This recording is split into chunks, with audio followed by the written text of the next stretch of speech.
I think I think it's an exciting opportunity to get back at home, play in Geodis. We had a great turnout for the opening weekend. Expect the same. For us, it's been a great week of training. Guys are back, getting some healthy bodies back as well, which is an encouraging thing. And also an opportunity to build some competitiveness in the group. Expect a Portland team who I think in the first game unfortunately took a red card, so you don't see their best version. Had a great response. Really well coached, very clear on what they're trying to do. Some nice additions in the off season for them as well. So, a team that's coming off of a 1-0 win. So, going to expect a really hard fought match versus a really organized team with that's well coached and really a clear idea of what they're trying to do. Great, thanks. We'll start with questions in the room. Julian? What do you think is the big thing building off of at least the good stuff that happened against New York? Yeah, for us, again, I think, New York came out really out of the start and put some pressure on us. We were really pleased that we were a team that still tried to be ourselves. And it wasn't always successful, and that's okay. And, but we didn't go away from it. Did I think we exploited some of the opportunities there? No, we didn't. But we didn't, we almost doubled down too much, but I'd much rather have that early in the season because it tells me that the team is together and believing in where we're going to go. And then I think, we talk about there's a few, when we look back as a team and analyze it, there's a few things that were just short on some of the details, reading situations in the game and getting on the same page, especially some offensive transition moments with the group. But again, I think a lot of positive things to build on for coming into this Portland match. Saturday is also, as Sean was saying, the Women's History Appreciation, and you have Sydney and Bree here. Can you talk about just the importance of what they do and to the overall culture and fitness that helps you guys build this club? Yeah, I think first and foremost, it's a great opportunity to recognize the females that we have in the club, Rose, Bree, and Sydney.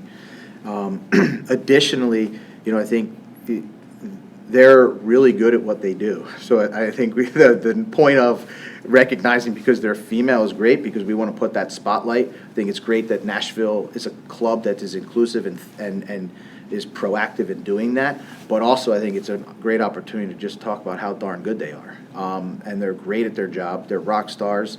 They're highly respected not only here in Nashville but across the league in sort of their circles. So. I think it's a great opportunity. We can celebrate it internally. We have. They're really valuable members to us, to our team, from players to staff. We all have a great relationship with them. And I think from the greater good from the entire club, I think it's a great thing to do and to highlight people and recognize the good that they're contributing. Okay. BJ, when you mentioned those details that maybe the team was not up to speed, especially during the game, are you talking about the speed of those attrition to those details by the whole team or particular individuals? Yeah, I think from the whole team. I think it's for us, the whole team just reading situations. If there's space behind a back line because they're pressing, like, are we getting a runs behind or are we playing the ball behind? In offensive transition, if there's opportunities to, play in front of them to create a connection and get more numbers into the attack, are we doing that? Is there opportunities to go directly behind them with a runner? Are we doing that? So it's not. It's more about what the game is giving us and having the team recognize it and be able to execute. Obviously, each team is different. I mean, especially in this comment, when you go from conference to the other one, how much different it is will be taken into the Timbers this week in terms of what you just faced in New York. Yeah, I mean, I think each team presents its own unique challenges. I think when you see there's some similarities and there's some differences. I think when you look at Portland, the opportunity that they have with DaCosta in the midfield, dynamic player, playmaker, can run, can pass, can make final passes.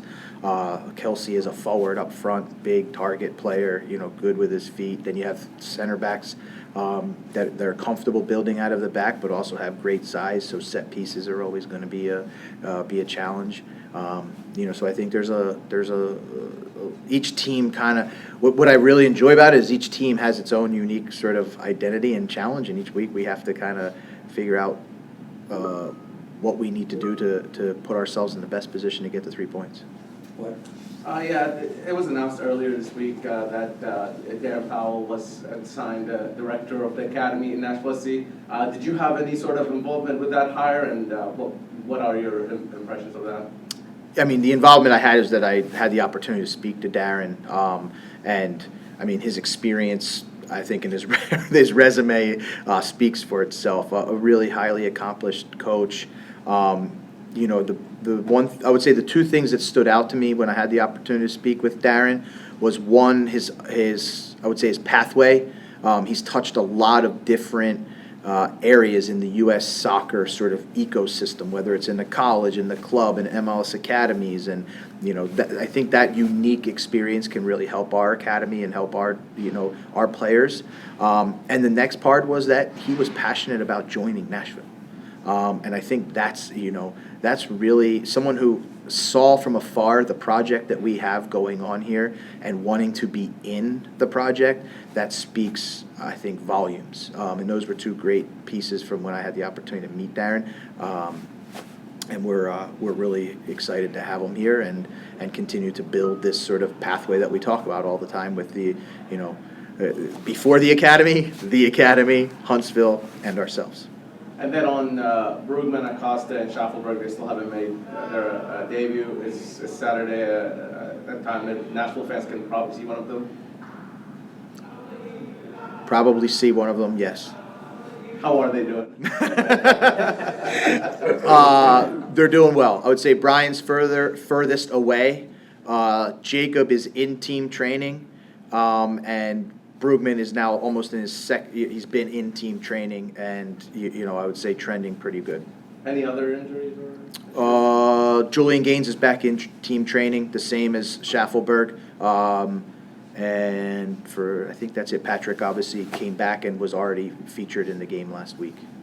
Well, BJ, when you look at the end of the New York game and Eddie's and his ability to partner with Patrick in the center of the pitch, how does that maybe change your thinking of his role moving forward, and how do you balance that with someone who spent so much time maybe in preseason in one role, yet now in the middle of a game has a good cameo in a different kind of position? That's a great question. Eddie can play any position, which is a great resource for a coach to have, and it just is obviously his on the ball ability, but his game understanding it lets him do it all. And so I think it's a seamless transition for him if he's going to play as a winger, if he's going to play as a center midfielder. I think he has the ability to create a connection with who he's playing with immediately, and it allows us to have great versatility as we get healthy guys back and try to continue to build the most dynamic team that we can. As you look at Wyatt and Matt making another start and just that challenge of going to Red Bulls, what kind of response have you seen just from them since that game? And you talked last week about how that will help you guys down the road as a team. How much does that experience and just being thrown into a difficult road environment help them long term? I think it's hard to quantify in the short term. I truly believe, and that's why we play young players and we expose them to these types of environments. It'll pay massive dividends down the line. I thought they did a really good job in a really difficult environment to play, and Red Bull made it difficult on us. But you saw two players that still were confident to be on the ball, brave to be on the ball, and that's the starting point. That's the starting point for us. Is that they want to be on the ball, and they want to be brave enough to try things. And so I think as we look into the future with Wyatt and Matt, I think all of these experiences that they have, a lot of them are all of their first time, will pay massive dividends for us as we have to grind through the 10-month season. Bob, you have anything? Yeah. Did you like what you saw scoring attempt-wise in the last game, and what do you need to work on there? Yeah, we obviously always want to create more scoring chances. And I think if we look at it, did we have enough to score 2 goals? We probably didn't have enough to score 2 goals. So we need to increase that. I think there's a lot of things that happen, maybe a couple passes just before, or a final decision making that we could make better ones, and that's what we need to that's what we need to improve. And I would say that's what we've been focused on this week, is a little bit of the finer details in decision-making, whether between the third, the second, and the last pass, before we can get to goal. Well, we'll go to the Zoom. We'll start with Ben and then go to Nick Frazier. Yeah, hey BJ. I wanted to ask about Ahmed and just kind of the increasing roles he's had in the past 2 games. It felt like he was a difference maker against Red Bulls. What have you seen from him in training this week, and do you expect him to kind of continue upping his involvement as he just gets more and more involved within the team?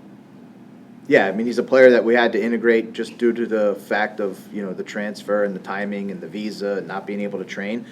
So we are going to continue to, I would say, integrate him more and more as much as we can.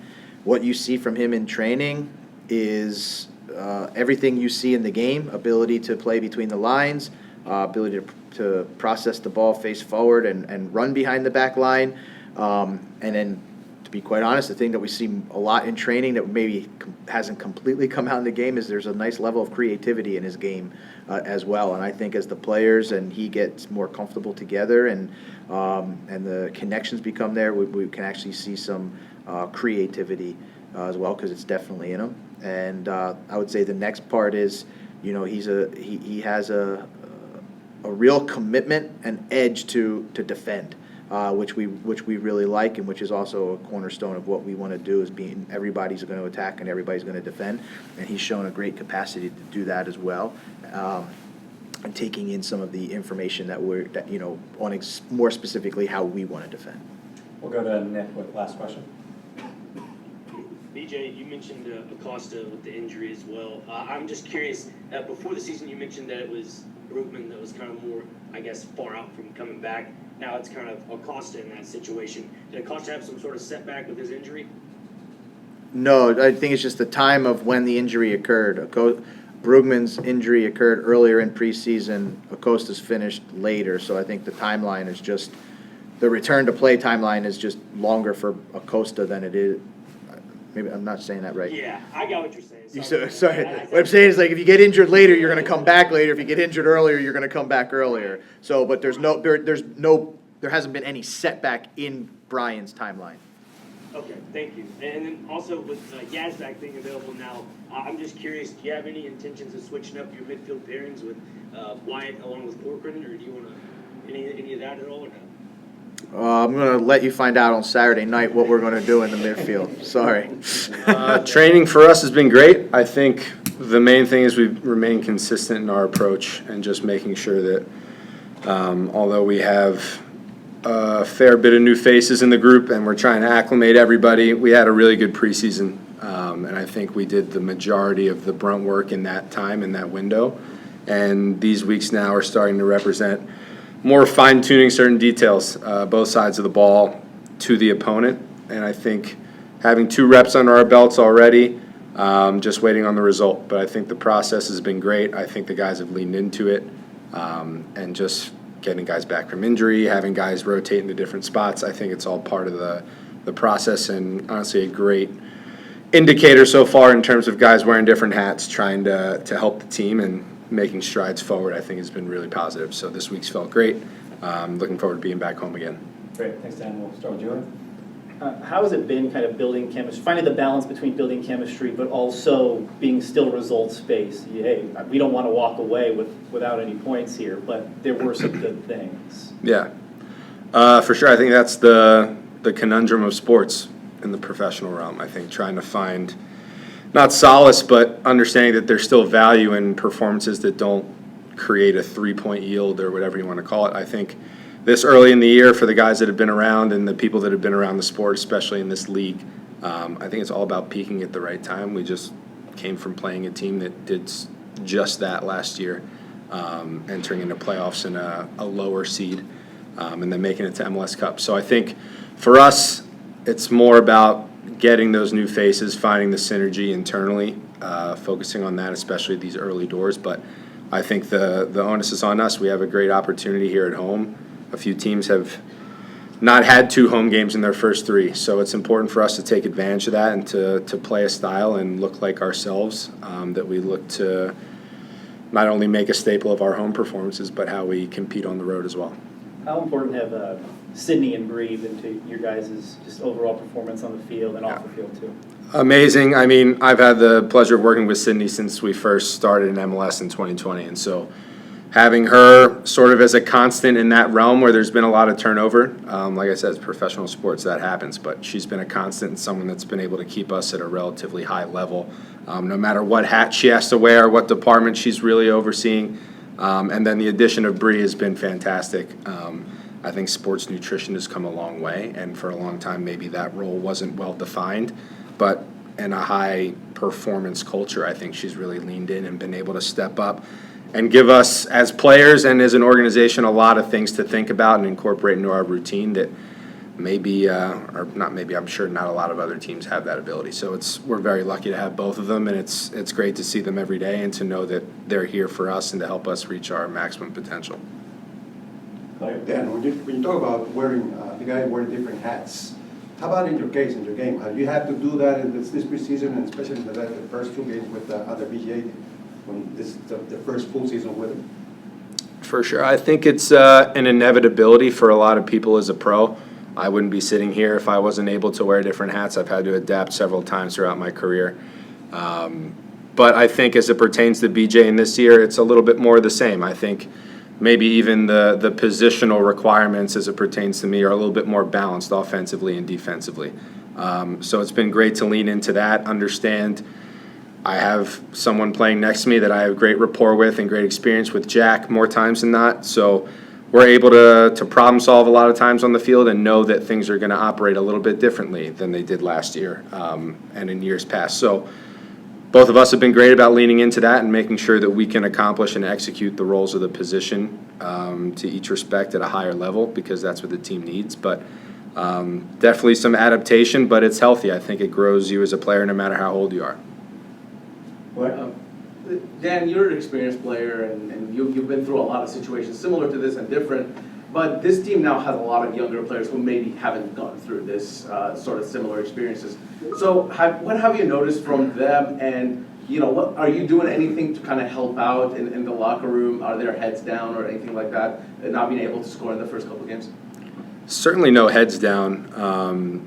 I don't see that. I don't think that's really part of a lot of the personalities that have come in, and that's great. I don't know if that's lucky. I think we look for guys that are really going to respond well when adversity hits, but I think it's more about giving room as an older player, being able to give room for those personalities to shine and take ownership of the process and not just show up and think, okay, here's a lane I have to stay in, maybe I got to make sure that I'm an important cog in the machine. I think taking more ownership in the direction of the club, knowing that this is a little bit of a transitional period. Maybe that once was, now we're no longer. This is the start of something new. We started fresh. Last year was tumultuous for a lot of different reasons, but now it's a constant. We know what's expected. We know who's in charge. And those guys are just tasked with absorbing as much as they can. And as it pertains to my role and some of the older guys, like I said, just making room for those personalities to flourish. And I think we need a lot more big personalities, and I think a lot of these guys haven't, and just making sure that they feel comfortable enough to, one, express it in a locker room setting, but more importantly, expressing it on the field. And I think that's our battle right now, making sure that we can get those guys incorporated and for that to show. Sorry. Dan, last year's game against Portland was one of probably the very few occasions for any of you that have been here since the beginning that you really got beaten up on by a team. Does that give you a little bit of extra edge for, I think, probably the 7 of you that are still starters that were on that field that disappointing day at Providence Park last year? Yeah, disappointing day. That's the most polite I'll be in describing what that experience was like. It hits the nail on the head, but as it pertains to Portland, of course, I think it's hard to forget something like that, but if I'm being totally honest, given the year that we underwent, there are a lot of other teams that I personally and as a group, I think collectively we have circled to get back into even the score on, and thankfully a lot of them are in our conference and we get to see them more than once a year. So I think that's really the closer point to the fire that's burning in all of us and certainly in me. But to have this one-off out-of-conference opponent at home, given what happened last year, I think it's a great opportunity for us, and I know that those 7 guys and the club as a whole is acutely aware of what that felt like and what we want to do in response. Well, BJ, a few minutes ago, talked about when you guys are playing against a press, looking maybe for more chances in behind and attackers making more of those runs as well. Just how big of a focus has that been this week after playing a team like Red Bulls to, for your role and for the midfielders, looking more maybe for that opportunity for the long balls over the top? For sure. I think each game, I know this sounds unoriginal and old, but each game represents different challenges and whatever. But to put it in context, I think Red Bull is a team that very clearly for a long time has had an identity where they're going to maybe not be as meticulous and well metered in their build up. They're going to try to put you in terrible situations to defend and uncomfortable ones. And I think that's something that all teams can do, and especially us. And so as it translates to our game and our style, I think the onus definitely falls on midfielders, defenders. When you get time and space, are you able to have a runner, to see it, to play it, especially early on in the game? I think it opens up a lot of other opportunities throughout the game. But that being said, the second half of Red Bull felt really good in terms of how we're able to shift the pressure onto them. Also, that being said, we were 2-0 down on the road, and I think it's a little bit easier to be brave and to throw caution to the wind a little bit if we're being realistic. So I think that's the challenge we're facing right now, is how to be controlled in our aggression and making sure that we can put the opposition's defending players in bad spots. That's the name of the game. And force mistakes, but also just get our offensive chemistry clicking at a high level that makes it almost impossible to defend. That's the ideal. So for us, definitely playing in behind, I think we have guys that have that in their DNA. It's just about getting synced up, knowing the timing, knowing the cues, and knowing where we want to attack. Not necessarily down the channels all the time, not necessarily up the gut all the time. I think it's something we can continue to grow on in terms of balancing where we want to play. But the goal is behind their defense, so we are going to try to get there as often as possible. Ross? It's an interesting point, Dan. For all the years you've been in the league, how much has it changed in terms of what players need to scout the opposition, given that, first week of the season against an American manager, last week German, this week it'll be against an English manager, different styles. How much has that changed the onus on players then understanding what the opposition is going to do? Yeah, it's huge. I think realistically it's hard for guys to really lean into those broader picture themes from week to week. I think the older guys have an easier job doing that, because I remember being young, and as a defender, I would just watch the winger that I was playing against. And that was sort of me doing my homework, whereas now I take maybe a wider lens and try to understand what the teams are trying to accomplish on on a global scale, or stylistically what we could be prepared a little bit better to see. But I think as a group, it's part of the modern game, I think, being able to have access to different softwares and clips, and the staff here, technical staff, do a great job of making sure that we have that content available to us. And we aren't seeing it for the first time on game day. It's stuff that we've sort of had on the TVs and in our own little digital locker room. We know what to look for. So it's just about guys leaning in and being professional and making sure that there are no real surprises on game day as it comes to the stylistic things from coach to coach and team to team. But knowing the nuances of what you're likely to see, and more importantly, knowing where you can hurt the other team. Not just being aware of them all the time. But it's a challenge. It's part of the modern game, and it's something that I think is a great thing to have under our belt 3 games in, to have so many different styles from different parts of the league coming into Nashville or having to go to a difficult place to play. And it's, I think, the silver lining of having this start to the year. Bob? What have you seen on the Portland this year?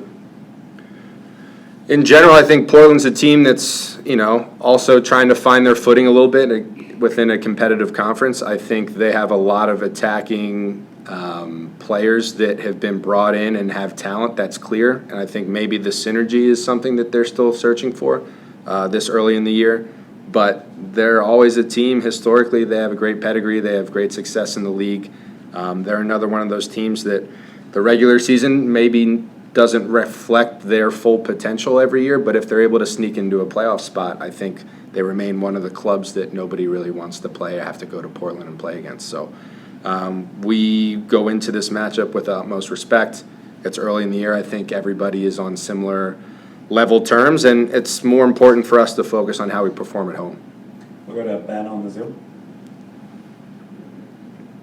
Yeah, Dan, I'm a little curious if you could just maybe give an inside look into how things have changed this year playing with Andy on the other side, and just kind of the balance that you guys try to find. I know Andy's likes to really get involved in the attack and push forward. And I'm just curious how that has impacted your role on the left, and if you have had to be maybe more aware of your positioning this year, or if anything has changed on that front. Yeah, I think maybe Andy offers a different profile to guys we've had in the past playing in that position. He's incredibly talented with the ball at his feet, and sometimes as a dribble first, he can get us out of tight situations and progress the ball down the right side. He's shown that to great effect already. As far as the balance and positional relationship between he and I think it goes for both sides. I also enjoy getting involved in the attack, and I think us just finding the balance of when one's doing it, can the other one be a little bit more conservative and help keep the team up and close together to retain the ball if we're not able to score right away, to keep pressure on the opponent. And same thing goes for me when he's up the field. And ideally, I think there's times where we could both be involved. I think in a perfect world, we can both be posing the other team a lot of issues out wide that'll open up space for guys in the middle of the field that we have that I know are really capable of hurting the other team. So I think it's complementary. It's certainly something that has been a great addition to the team as far as a personality and a quality player such as Andy. But, our approach is to put the opposition in an equally uncomfortable position, and each game reflects something different. So we just have to continue to work on that balance and make sure that when we do get into attacking positions, more than anything, that we can produce goals. Go long, then key over.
Yo,